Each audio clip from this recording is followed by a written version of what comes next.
Hey guys, it's Otti again. I'm sitting here in an online call with the band The Arch from Belgium. Hi, first of all. Hello. Hello. Hello. The Arch, you can say new wave band or dark wave, as people want to say. We know each other for a while now, but people outside probably don't know who you are, at least some who watch. So maybe first of all, we do this introduction round. Who are you and what's your part in the band? One after the other. Okay, maybe we can start. Yeah, with this. Okay, I'm the youngest one in the band. I think I'm in the band for about 18 years or something.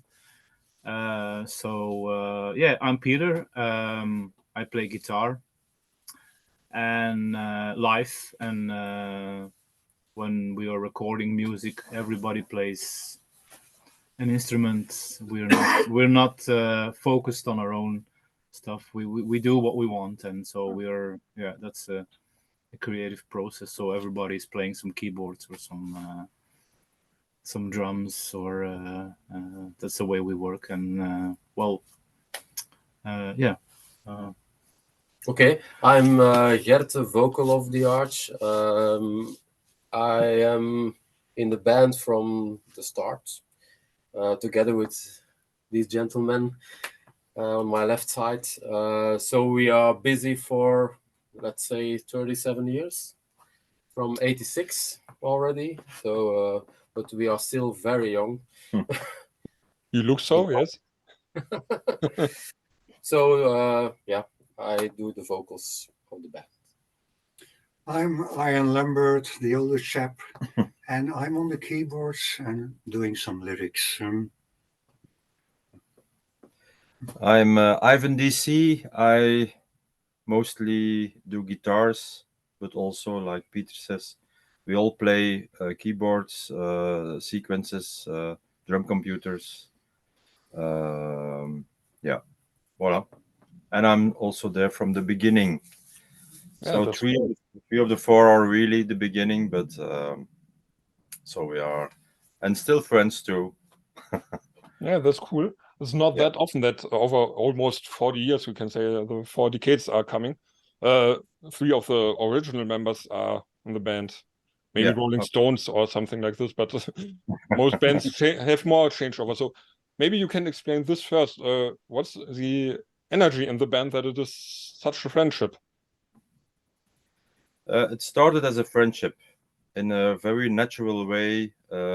We came here as friends in this place with Jacke, who was our godfather a little bit, our inspiration musically, and there were already keyboards and musical instruments, and then it was like starting with jamming. He had already made some songs, Ian, and it was very quickly that we started to jam and starting very soon a band.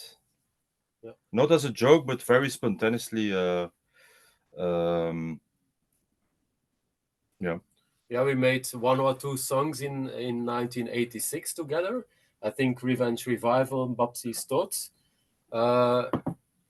And then with these songs, we had a small record deal. When we are just kids, we were just kids. I was 16 years old, and we had a record deal. It was crazy. Yeah, in the 80s. With only 2 songs, so we sent it out. We sent it out a cassette. Those times were cassettes. Yeah, and we were not. We will send it to Sony and Virgin and one. Antler Records responded, and they say, "Okay, we want to make a record. Can you send us more songs?" But we had no more songs. That was already panic from fuck. This is serious. And then we started serious. Yeah, but we had a lot of time then because we didn't work. I think only Ian was working. Yeah, we were at school, so we had time enough to make more music. Yeah, we sent a tape to Little Cumberland, one of the most illustrious figures in the Belgian scene, and he reacted. At that moment, he did Neon Judgment and famous bands, And later he did Praga Khan and Lords of Acid after the Arch. So he was famous Quite producer famous, in yeah. Belgium. Yeah. So we had some luck in the beginning. Yeah. Normally it's you have a record deal after that you made lots of concerts or something. We had a record deal without playing one concert. Yeah, But but okay, I think we worked very hard, of course, afterwards because we had deadlines suddenly, so we had to play. And like 1 year later, we did a lot of concerts and in Zwischenfall and it was 1 year after our beginning, so it went very fast in the beginning. I think it's a cool motivation if you get a record deal and other bands. Yeah. Maybe you say, okay, we do it, and they quit after a year having some songs and maybe some demos, and you had a reason to do this. Yeah, absolutely. Yeah. And I think that's why we made I think 2 albums and 4 EPs in 5 or 6 years. So it's a lot for a band. Yeah. But it was a good motivation, like you say. Yeah. I see. And as we are in the past now, let's talk a little bit about this. So how has the Belgium scene been back then? I know many cool bands, many bands that are renowned now have started at the same time as you. So how did you see or look at it? And how did you look at the German scene? You mentioned Zwischenfall, for example. What? Cool. In '86 we knew the Clinic. Dirk Evans of the Clinic is famous in Germany with all his bands. So I think he was the first who heard a song of the Arch. I think it was Revenge Revival, and he put that song on a vinyl, on a compilation vinyl of him, of his small label. It was, I think, in 87. 87? Yeah, 87. Yeah. That was the first release just before the first EP of the Arch. Oh, cool. Because of the Dirk Evans. Yeah. So it was cool to have such connections back then. Yeah. Yeah. And like we were picked up by Ludo Camberlin. He produced Poésie Noire. I don't know if you know that band. No, not really. No. In Belgium it was more known, and of course Neon Judgment. So we were immediately integrated in the scene, which was super. We met a lot, and it was at that time it was a vibrant scene. Yeah. Absolutely. Yeah. We also did a lot of gigs together with Neon Judgment. Yeah. As a support, as a small band, but it was more than okay for us. It was important for us. Yeah. And they became friends after a few years. Yeah. It's a small scene, of course. Yeah. Yeah. But you still see those guys these days, so that's nice. Yeah. Old bastards like us, but still doing stuff at their own. There are a lot of reunion stuff, of course, but it's like a revival, a little bit. Yeah, but I think sometimes it's good to have such a small scene because you can support each other. Maybe one has connections to another venue or something, and if you know each other, you can support you more than being in a big country like Germany is a little bit bigger. But let's say, for example, USA, where you have to travel around and see where is what, where can you play, where can you do something. Absolutely. So, and then the 90s came. I know in Germany the 90s have been a little bit of break for the dark scene, for this what we call gothic scene and stuff, because you had the old post-punk, dark wave, new wave generation, and that lost a little bit of its power then, but the new came, the Neue Deutsche Todeskunst with Das Ich, for example, and bands like this, or Goethes Erben, Dein Lakaien, Lacrimosa. So how has this been in your surroundings? How have you seen this? Yeah, for us too, the 90s were our baddest years because I think we had a sort of split in 92, 93, I think. 93. 93, where we had everybody had his own thing at home, children a little bit also, and then the scene was changing too. Indeed, there were less concerts, there was less, and it was like the grunge, and everything had to be without electronica, and a lot only guitars and like the garage rock, and it was very popular in Belgium. I think in Germany maybe too, Yeah. but it was like we were really out of scope. And So also at that point in 1993, I think, the producer Ludo Camberlin was going to, he left us, and he was going to Praga Khan and Lords of Acid. And for our motivation at that point, it was difficult. yeah, And also the changing of the scene. It was a difficult period. so at that time we never stopped playing, but not together and in other projects. Yeah. But after I think 3-4 years, we start missing each other again. We had a sort of revival of the arch, but without electronica in the beginning. We tried that, Horrible. but it was not a good idea. But we tried, and it was an experiment. But then I think beginning of 2000 and yeah, then we started again with a new CD, End of 90s, I think. end of 90s, 98. 98. Yeah, with in so Compilation, And a compilation, and a new yeah. album. Yeah. And we were picked up by Echo Zone, the label, a German label, where we made a new album in Sofa, which was No, that was No. It was not Echo Zone. 95. Solar Plexus of so. Yeah. Solar. not Echo Zone. Sorry, No. long time ago. So long time. Hey, I think you had several labels in your. Yeah, absolutely. a Yeah. I've seen lot, this, yes. but a lot of German labels. Yeah. And the newest label is also German. Yeah, I know it's Dryland. Dryland. Right. Yeah. Yeah. They are really fantastic guys. Absolutely. Finally, a label who does a good job for us. Yeah. Finally, Who understands our music and our feeling and the way we think about it and the creative process and everything. So this means you had problems in the past. You don't have to tell any or say any names, but what have been the problems you had with other labels, maybe? You know, the most of the labels, they have a lot of bands, and yeah, you have to start somewhere under the ladder, and yeah.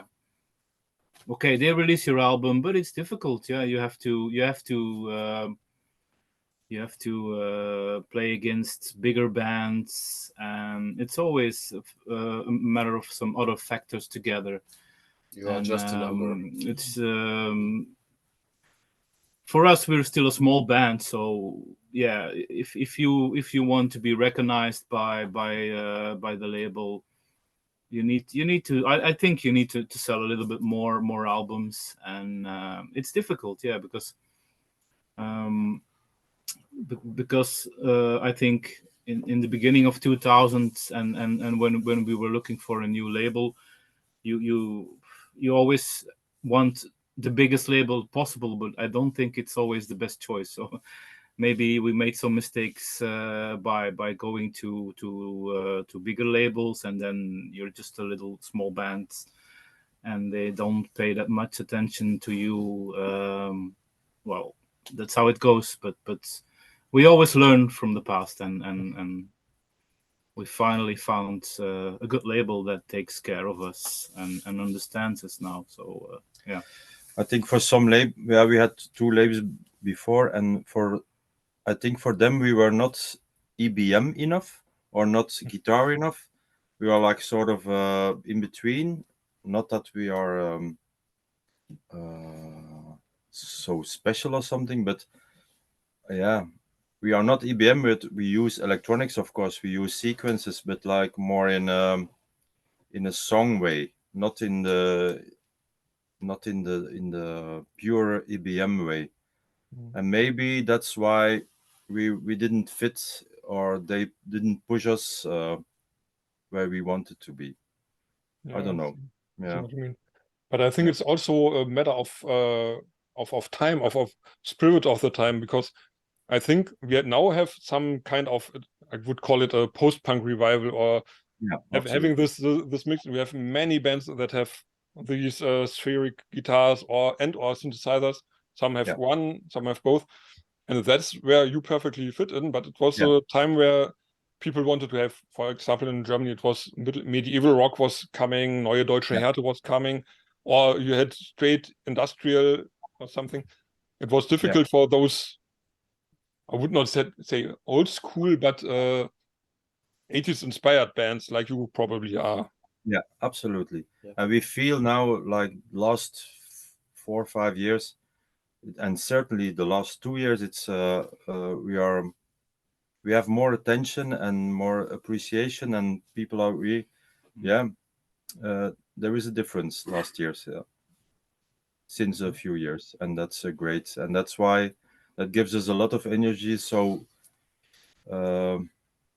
yeah, we're still doing the same in our heads what we're doing like in the 80s.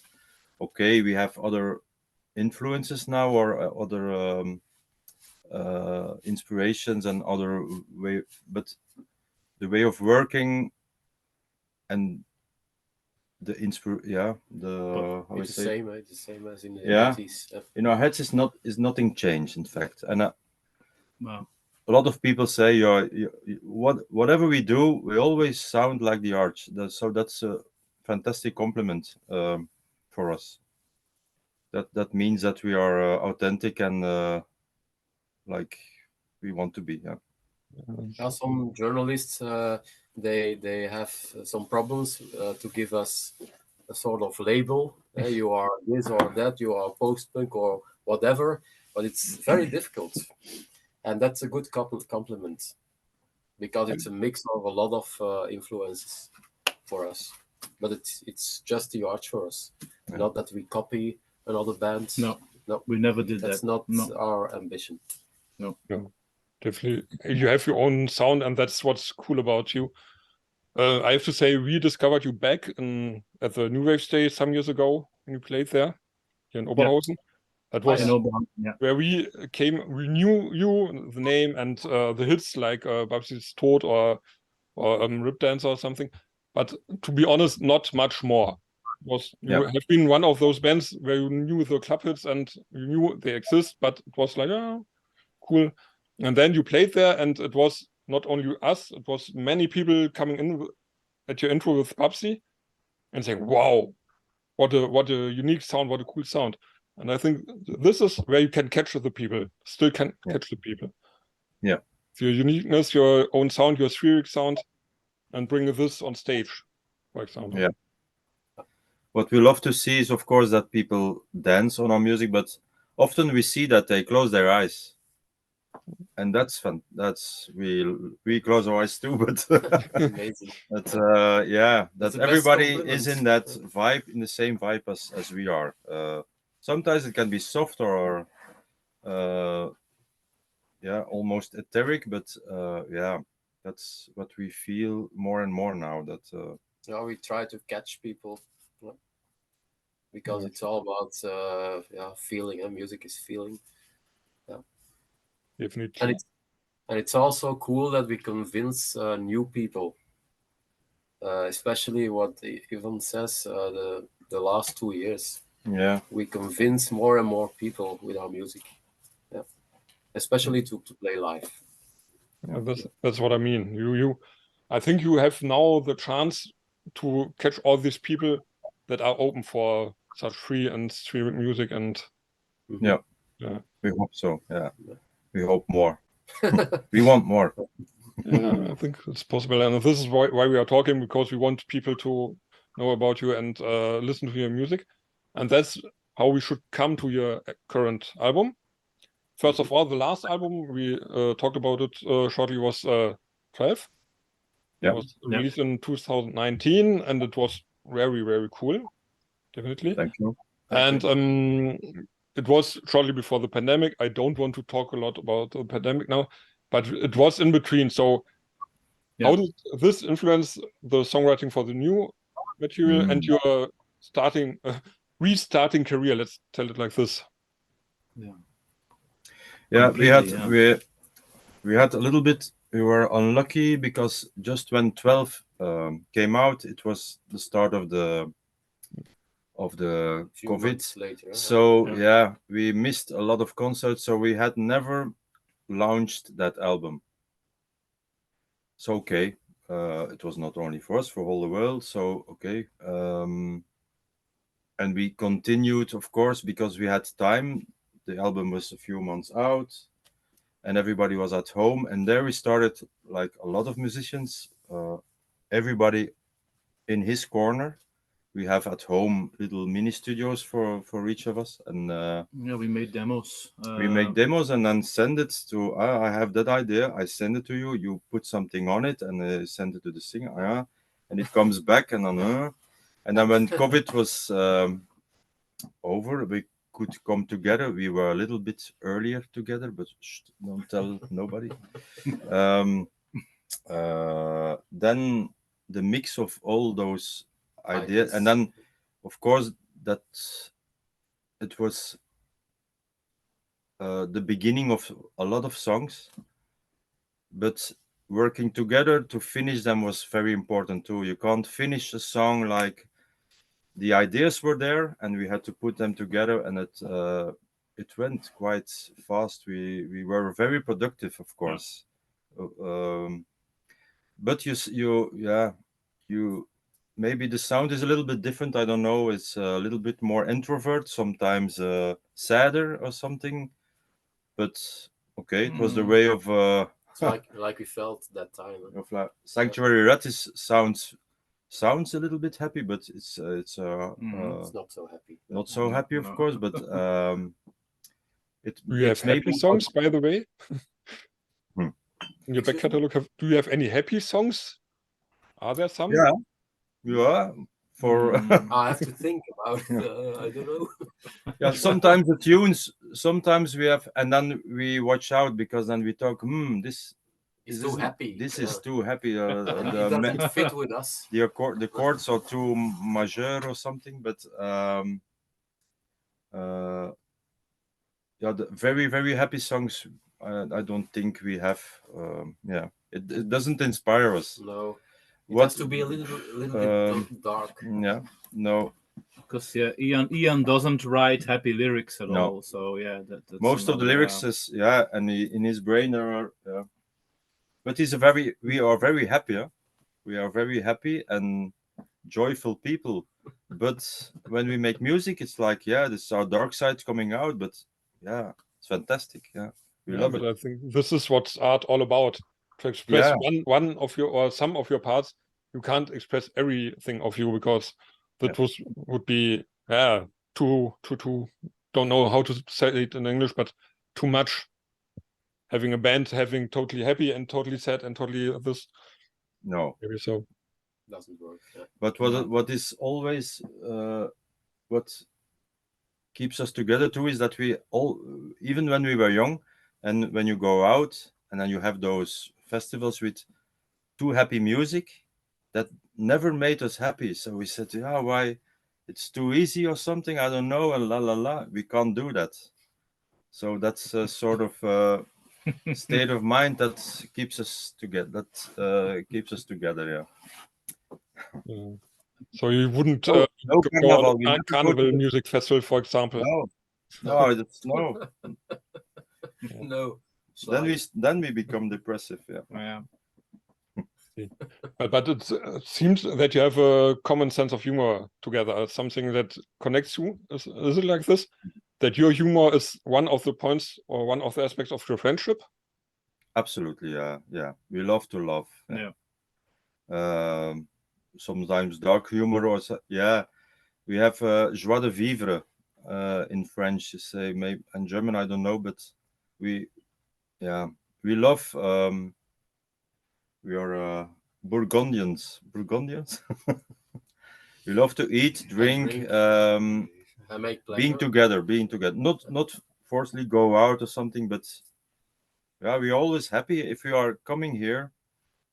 Almost nobody else comes here, so it's like And we are here for every week. Every week For since years and years and years. Since '97, we are every Sometimes week here. two times in a Two week. times a week, yeah. That's great. Yeah, every week, so it's nice. So for the people outside, but if you meet there, you do things like, for example, talking and drinking and stuff, and not only do music. Or is it more... everything. Yeah. It's possible that we do nothing with music. In fact. Yeah. Sometimes we come together and we don't do anything with music. Of course, what we do at home and we make songs at home. Ideas are, I'm playing a lot at home, of course, and starting songs, and it's not happening. Everything is not happening here, of course. Then it would be not productive enough. I think it's. Yeah. But we finish everything here in this room. Yeah. So you are classical rehearsal room band still. You're doing your music together and finishing it together, and nobody's writing a song and saying, here it is. No. Cool.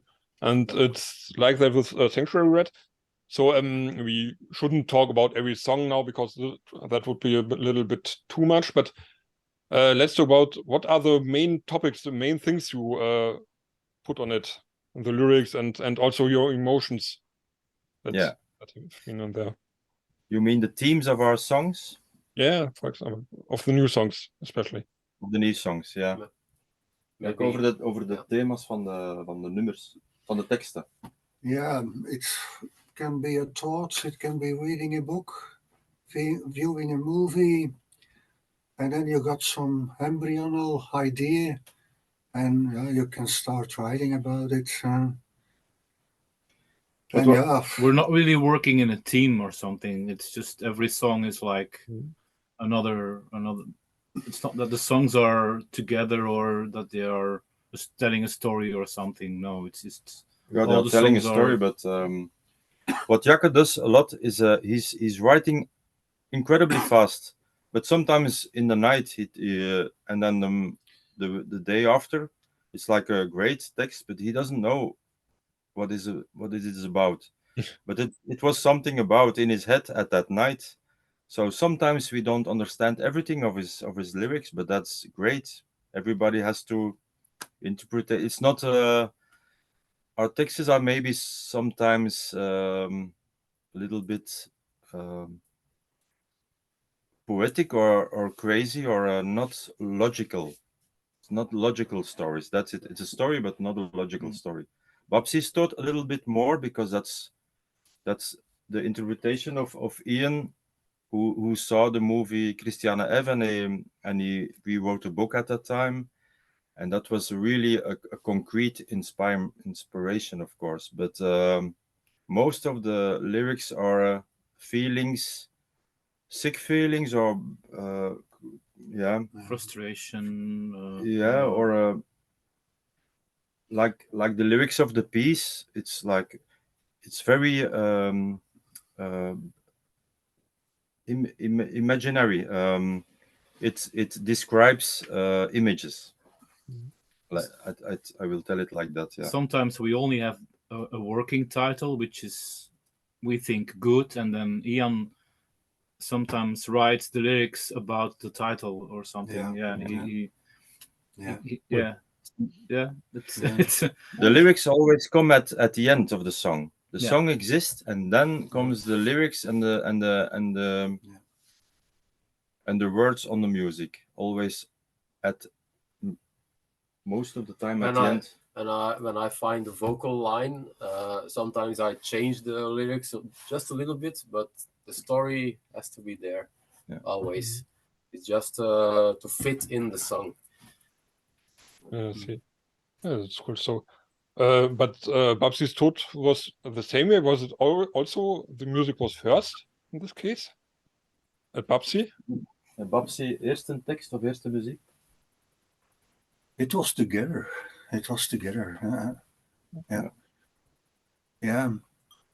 it flew in each other and it was together.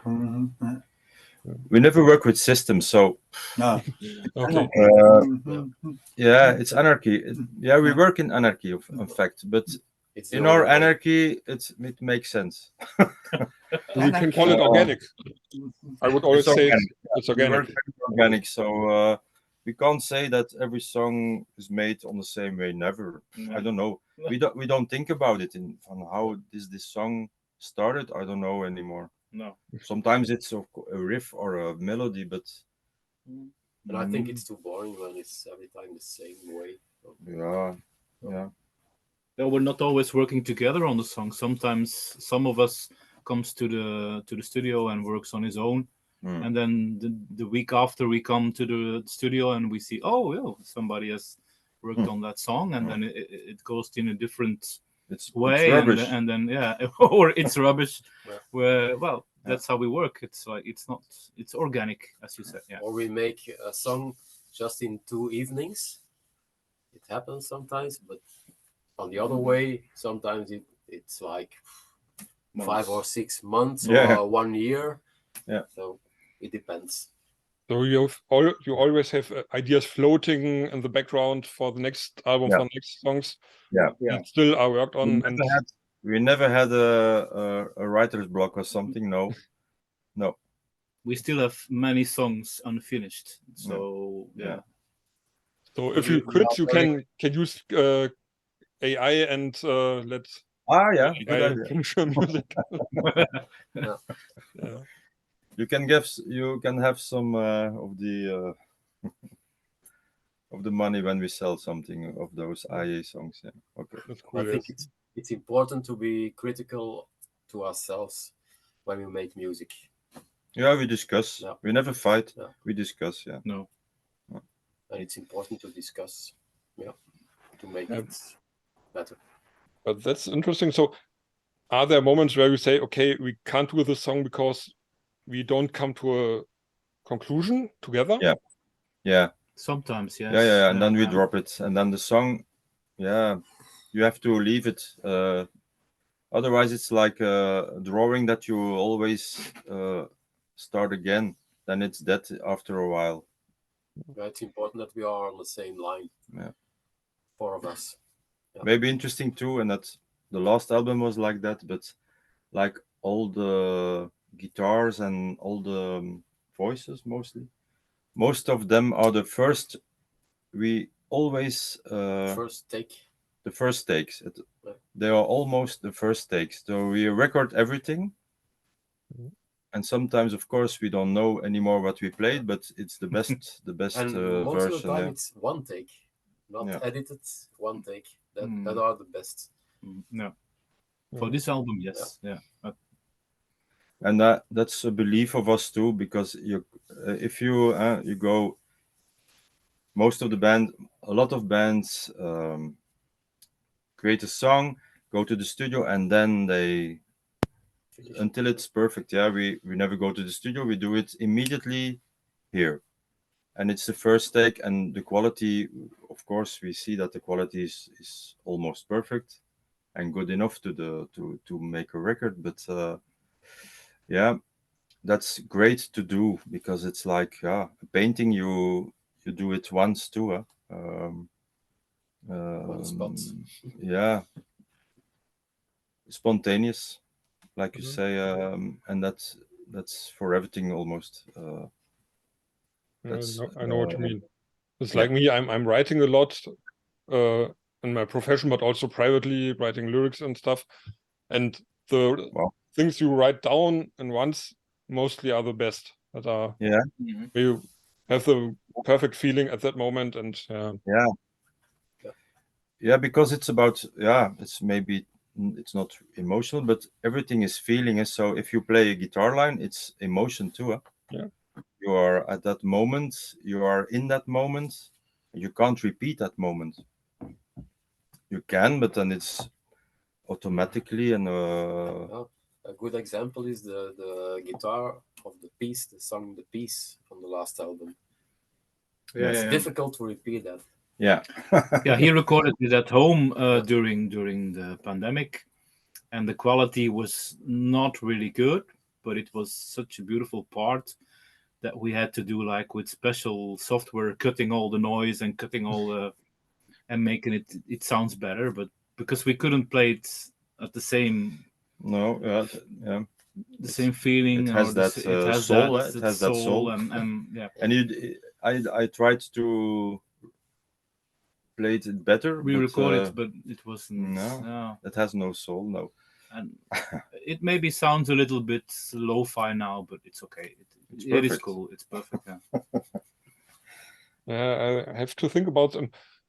I read the biography of Ram of Andrew here, Andrew Ridgely, and he talked about Careless Whisper. Yeah, the saxophone. It was like this. There was this one perfect flow that we listen to nowadays still, and it wasn't copied before, wasn't copied after. It was like this. This is unique moment of playing this. Yeah, it sounds like that. Yeah. So cool. It's we are talking organically about the album as I wanted to do it. So I shouldn't ask you, what are you really proud of regarding Sanctuary Red? What's the coolest aspect of it for you? It's the first time that the mixing we were doing ourselves, especially Peter was doing the mix.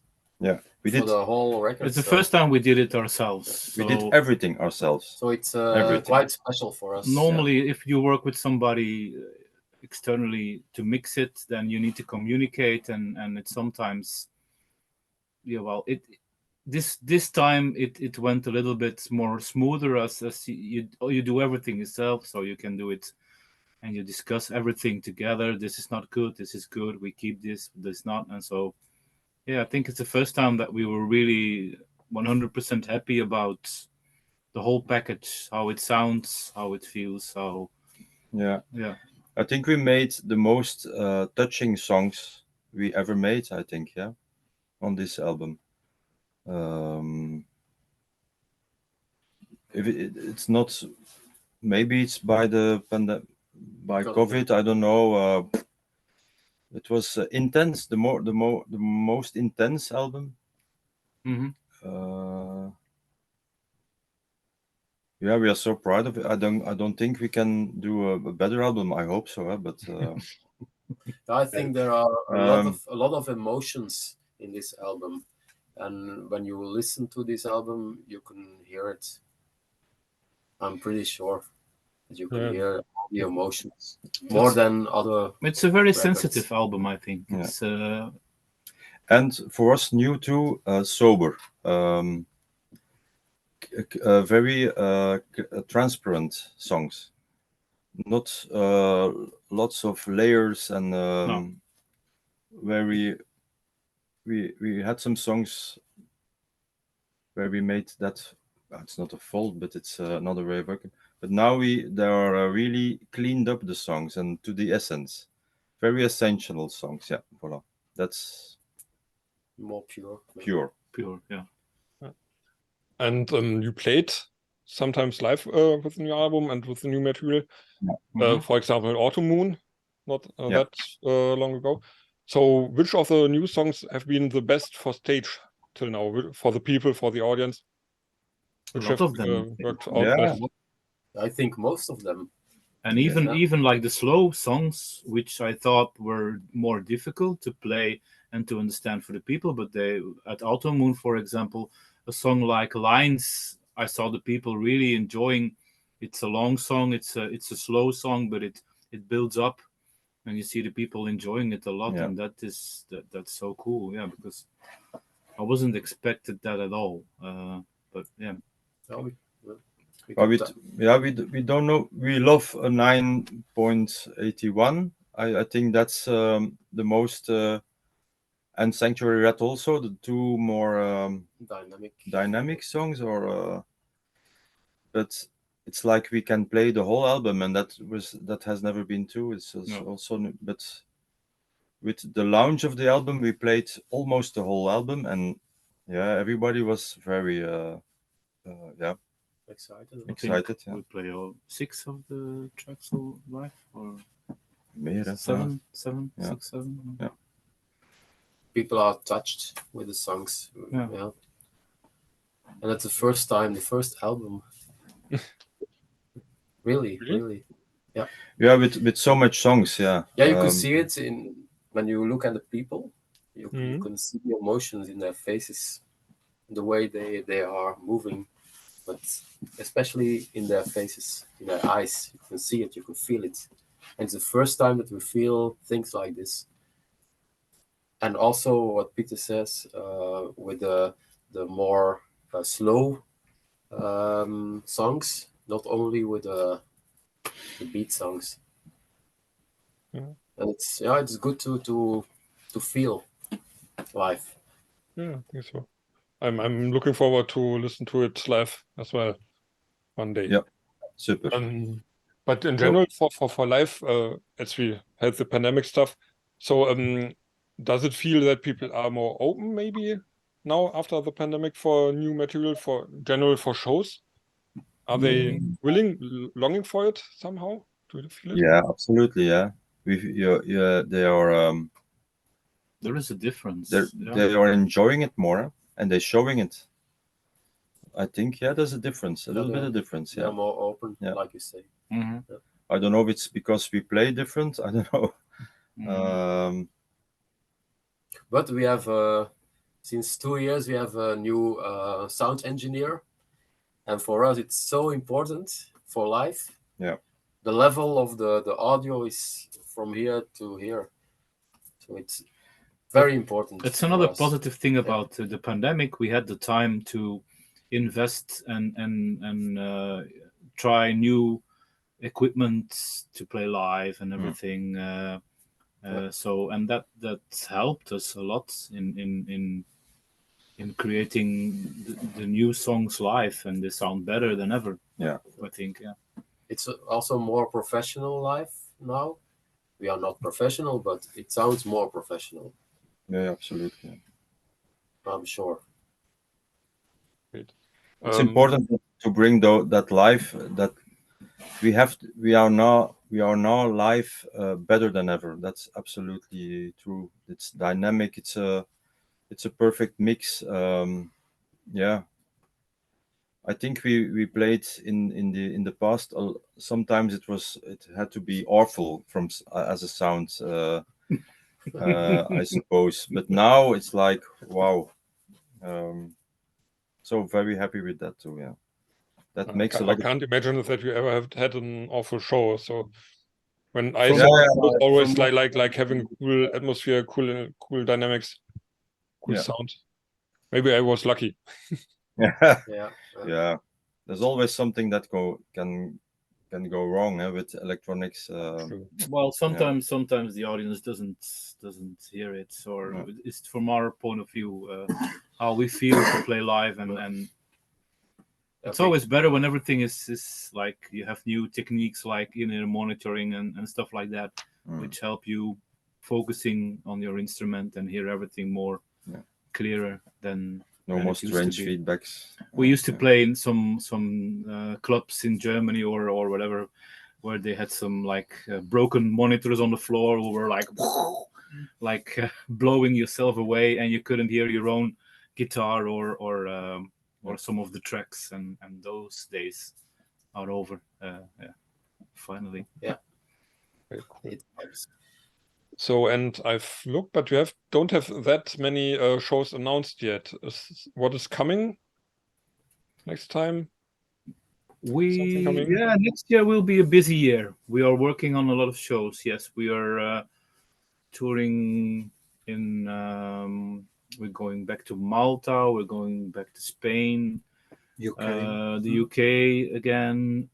So yeah, the shows are coming, and we will announce a lot of them in the next weeks. So yeah, we're working hard to play as much as possible and try to play all over Europe. So yeah, really looking forward to that. And I'm not sure about Germany. Is there? Germany is not for the moment. No, not so much concerts. No, No, but no. it will. Oh, we played WGT this year, of course. We played at the Maurice Bastille, the final show of WGT, which was fantastic. Amazing. Are there other plans for next year? Are you still? We talked about you have material that's coming, but you won't bring an album next year, I think, or something. But do something like videos, for example, is something planned? We're first going to release our album on vinyl. That's the first plan. So we don't know the date yet, but it comes, and we are working on it. And then, but new material or any videos, I don't Maybe think so. maybe some new versions of old songs. That's possible. Thinking of that. And also we are working on new visuals for live. Yeah. Yeah. But we will work on new songs, of course. If we want to come out with an album like in 2 years or something, we have At to least, start now, of yeah. course. We won't wait too long. No. Yeah. So I think we had most of the important stuff, but we have to have some final questions, something personally, maybe something to let the people know you better. So as you have a cool friendship, as I see, and have a cool connection together, do you celebrate things like Christmas or New Year's Eve together, or do you have at least some rituals in this time? No. No, not really. No. Yeah. We Sometimes we go to parties together. Sometimes, but not No. Christmas or No, no. It's more with family and. it's more with family. Yeah. we all have children. Yeah. So Christmas we keep that in the family. Like New Year maybe, but No. not this year. No, we used to do it. So no rituals, especially for that. No, we have not so much rituals. Our ritual is to come here every week and yeah. Yeah, it's a special place here. Maybe So, you can see it. No. Okay. Oh well. It's not important to have something like this, I think. We used to rehearse on the 1st of January. It doesn't matter if it's like New Year or No, Christmas. no. Yeah. So you are able after New Year's Eve to rehearse? Yeah. Not too early. Okay. So great. I think that was a cool talk. Lots of information about you. And we can do it another time again, maybe live on a show, for example, or in front of a show. For this time, I think we have more than enough because people have to watch all this like 40 minutes or something. I have to thank you. It was a great talk. It was a nice evening. Thank you very much. We have to thank you. Absolutely. We Thank thank You guys all the outside. listeners. Thanks for watching. Listen to the art. Go to the concerts. We have links down on the below the video, beneath the video. So let's say bye-bye, people. Bye. Bye-bye, people. Thank you for listening. Thank you. Hope to see you later. soon.